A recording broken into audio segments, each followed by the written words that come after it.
What's going on, boys and girls, and welcome back to another episode of Eating Shit.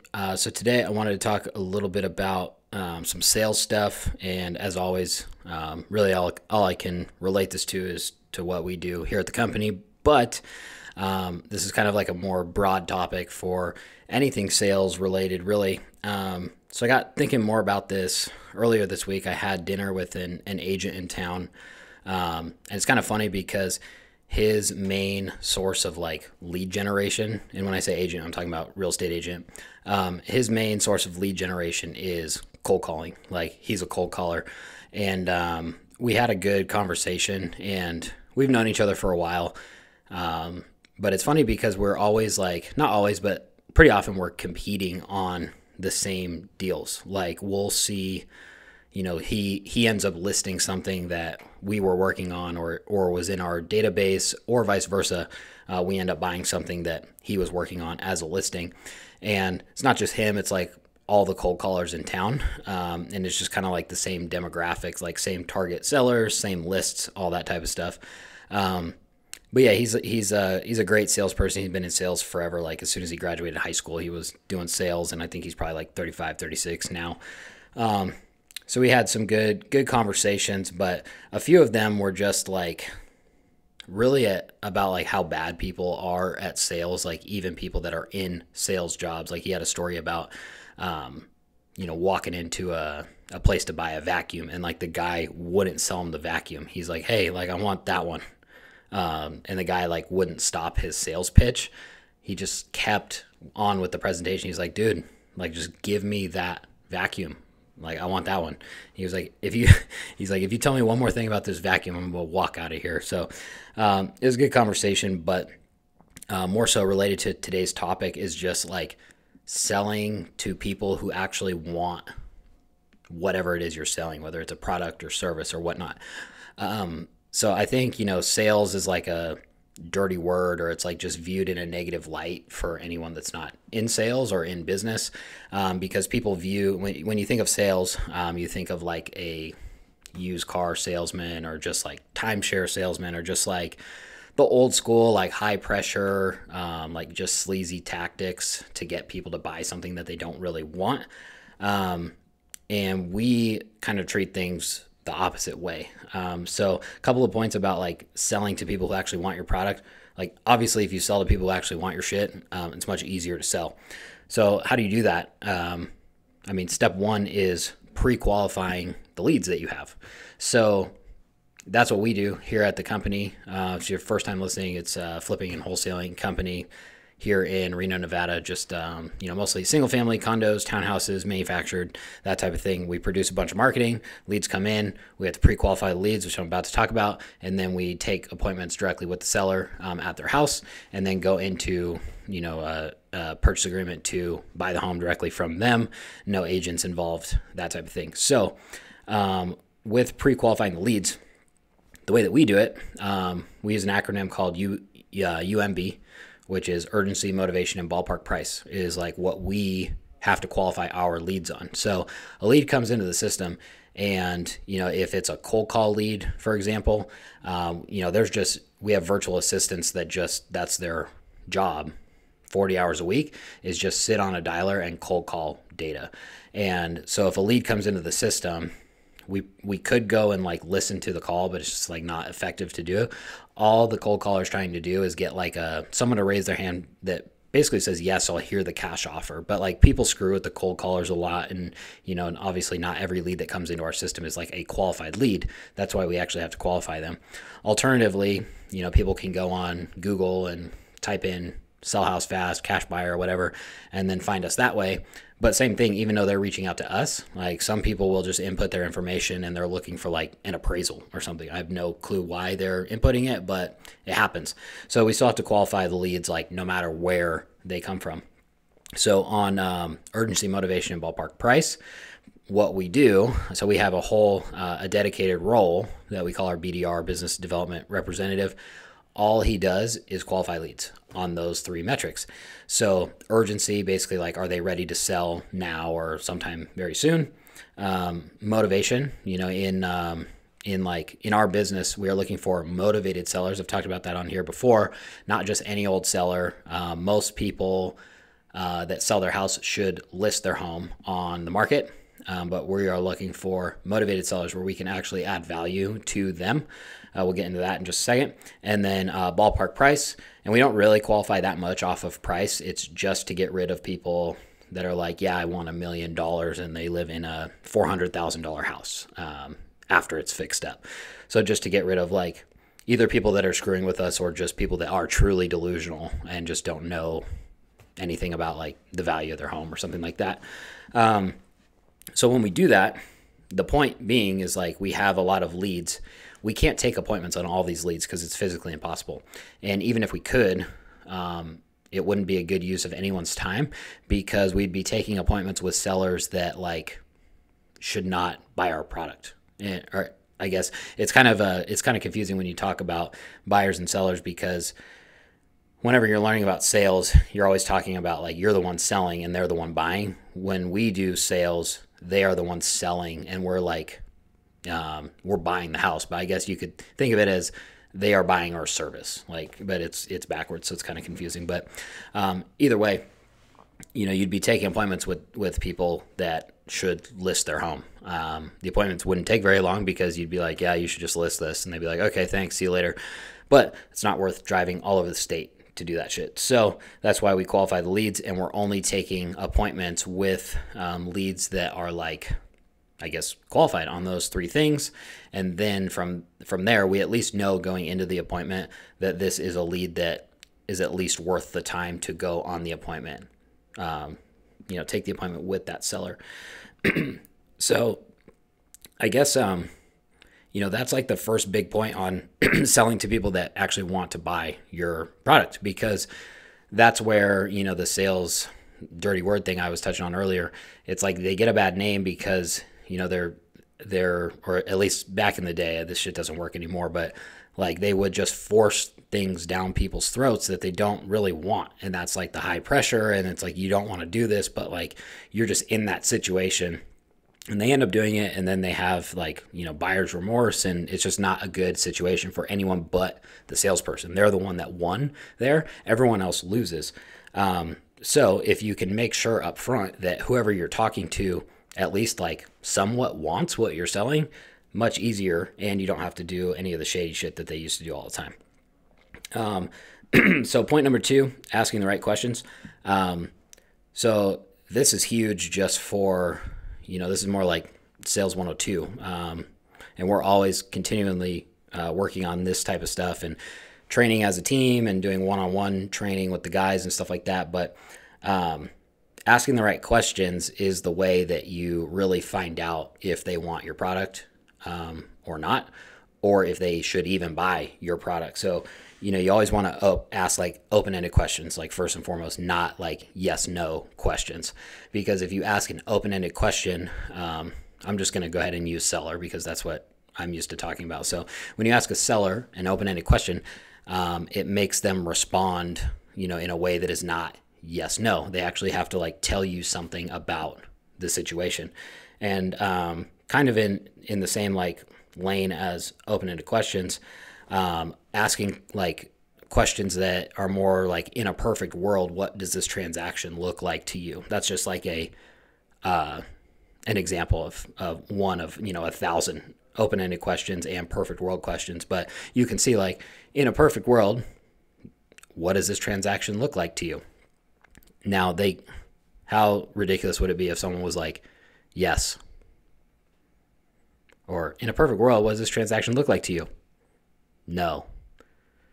Now, whatever their response is, doesn't really matter. They're going to tell you more about what they want out of this transaction, which is what we need on the other end of that to make sure that our offer fits around that, those goals for the sale. So also, this is like the key to really getting into like their real needs and their real motivation. And it just depends on the person. Like some people have walls up and it takes a long time to dig and dig and dig and have a long conversation, ask a ton of questions before their walls come down and they tell you what's actually going on. Other people, as soon as you pick up the phone, they'll start telling you about their situation or whatever, and they just love to talk, and just different personality types, different situations, whatever. But asking the open-ended questions, the picture-perfect questions, that's what really allows you to get deeper than just surface level on the motivation of the sellers. And again, like in our business model, we're looking for highly motivated sellers. So that's why that's like the most important thing, is digging into that motivation on why they want to sell the home in the first place, and then making sure that we're a good fit, which we'll get into in just a second. But you can see, if you didn't ask those questions, or even like the most basic of questions, like, say closing timelines or whatever, you could be trying to sell someone a product that they don't even want. If you're like, oh, well, we can close in 7 days. If you guys listen to last week's episode, I was talking about unethical wholesaling, I guess, where, just people that don't know what they don't know, they're brand new, they're taught to promise a 7-day close. And I mentioned that, like, out of the thousands of sellers I've talked to, I'd have to really, really think about it, and I could name on one hand how many truly need to close in 7 days. But they're just taught, like, that's the pitch: all cash, we pay closing costs, no commissions, close in 7 days. And, for most sellers, like, they don't even want a 7-day close. Like, most people can't move out in 7 days. A lot of times, even for a 30-day close, people are like hesitant to move forward because they're like, that's not enough time. Like, what if the movers aren't available, or like, what if I can't find a place to go, and all these other things. And like, that's what a good salesperson should be finding out on a seller appointment in our business. Really, like, what the seller is truly looking for, and how we can help them accomplish those goals through the product of us, buying their house and providing the easy button in a real estate transaction. You can see now when it's explained, it sounds pretty ridiculous if someone was like, if they just told you, if they're like, well, I need, 30 days to get moved out, and then I'm going to need another 2 weeks after close, so I can actually pay for the movers and get the U-Haul and drive across country and blah, blah, blah. And then the next words out of your mouth, you make an offer and you're like, and we can close in 7 days. Doesn't that sound fucking stupid? But usually people don't volunteer that information. You have to ask the right questions. And closing timelines is like level 1. That's the most basic shit you can do, because you have to put a closing date on the contract. Now you can see, level 100 is digging into everything else, all the true motivation of the seller, why they want to sell the house, what's going on with the situation, whether it has to do with the home, whether it doesn't. There's a million things. We've heard every single story that you can possibly think of, and also we haven't, because next week we'll hear a different one that we haven't heard before. So, and then I guess, like, the third and final point is just like keeping the seller's best interest in mind. I think that's huge. And I think that's where you can really stay away from, like, being a sleazy, like, stereotypical high pressure salesperson, when you just do what's right for the seller in our instance, or do what's right for the buyer for if you're selling something else. Because like I said at the beginning, even though we target motivated sellers with our marketing, still, like, 9 out of the 10 people that we talk to should just list their home. We're not a good fit for them. All of the deals are a good fit for us if we can get them at a right price. But most people, their number one goal for selling a piece of real estate is highest net proceeds. They are never going to get highest net proceeds by taking a cash offer off market from an investor, whether it's us or anyone else in town. The way to get highest net proceeds is to hire a really fucking good real estate agent that knows what they're doing and can market the property and sell it. And we just tell people that on the when we disqualify a lead, and that's why we hit motivation early in the sales process in those UMB. We have to figure out, like, if that is their motivation, or they're just like, yeah, I guess I'll move. Like, I got a random call from you and, like, there's really nothing else going on. Those are listings. Like, if they do want to sell, that's a listing. So refer it to a listing agent. You can take the appointment if you got nothing else to do, but, like, the seller really shouldn't take your offer, because yeah, you're going to provide like an easier transaction and a shorter transaction than what they'll get listing it on the market, but they don't really need that. The people that we buy from really, really need that. And it's really hard to explain that to people, especially to real estate agents, because they only deal with people that want highest net proceeds. They've never even dealt with any type of distressed situation. And if it was, that's like flipping 101 for us, not the shit that we have to deal with on a daily basis on almost all of our deals.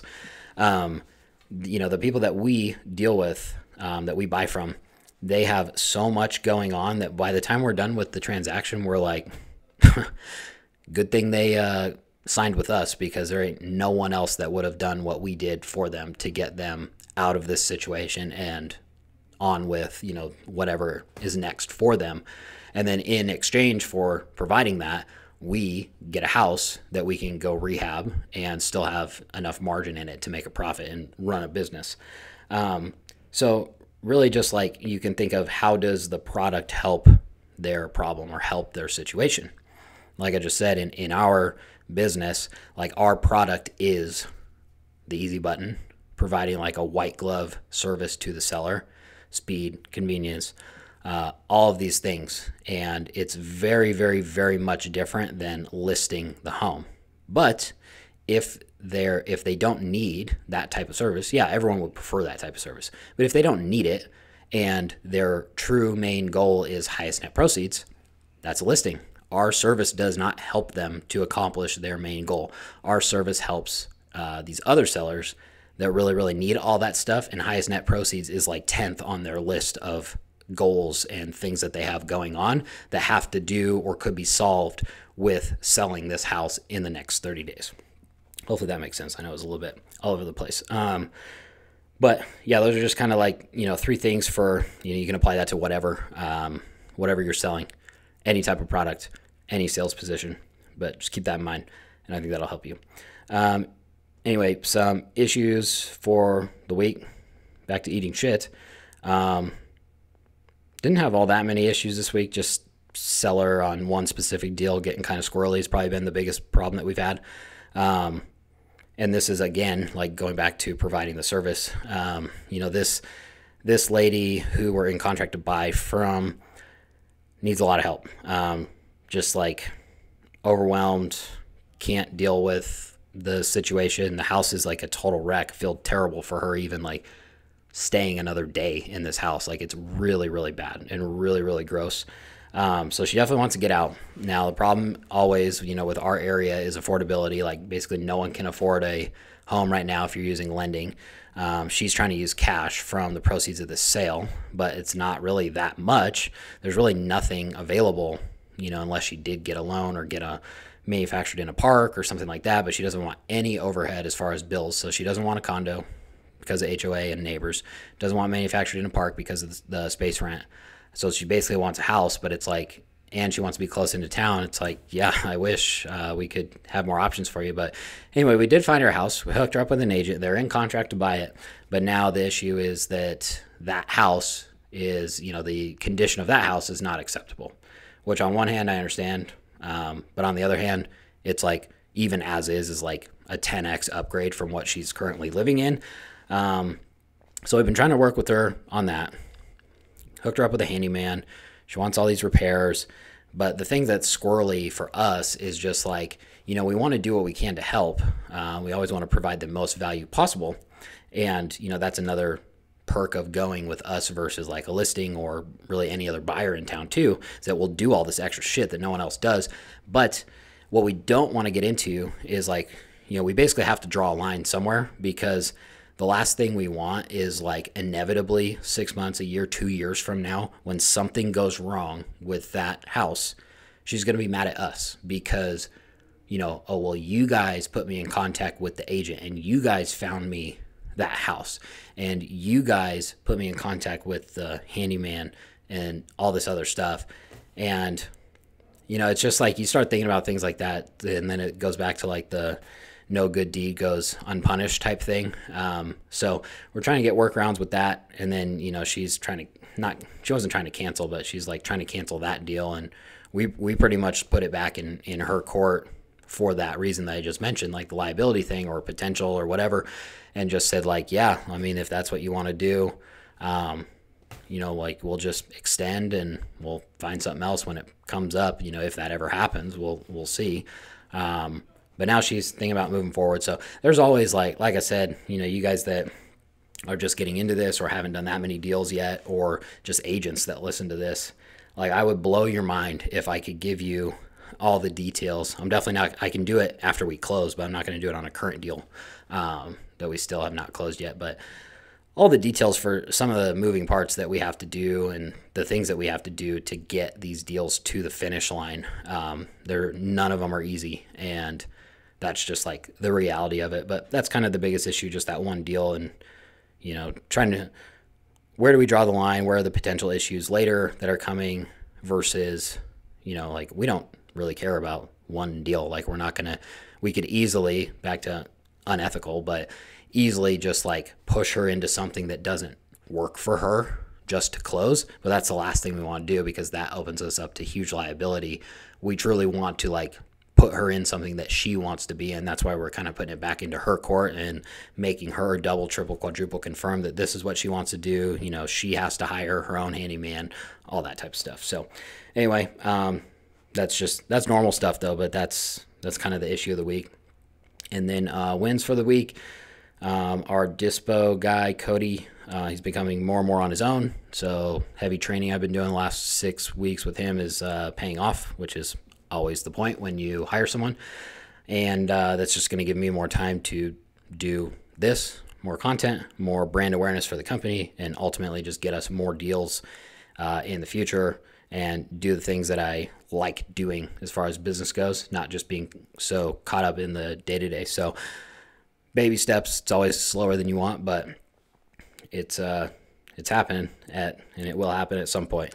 So anyway, thanks for listening, and we will see you on the next episode.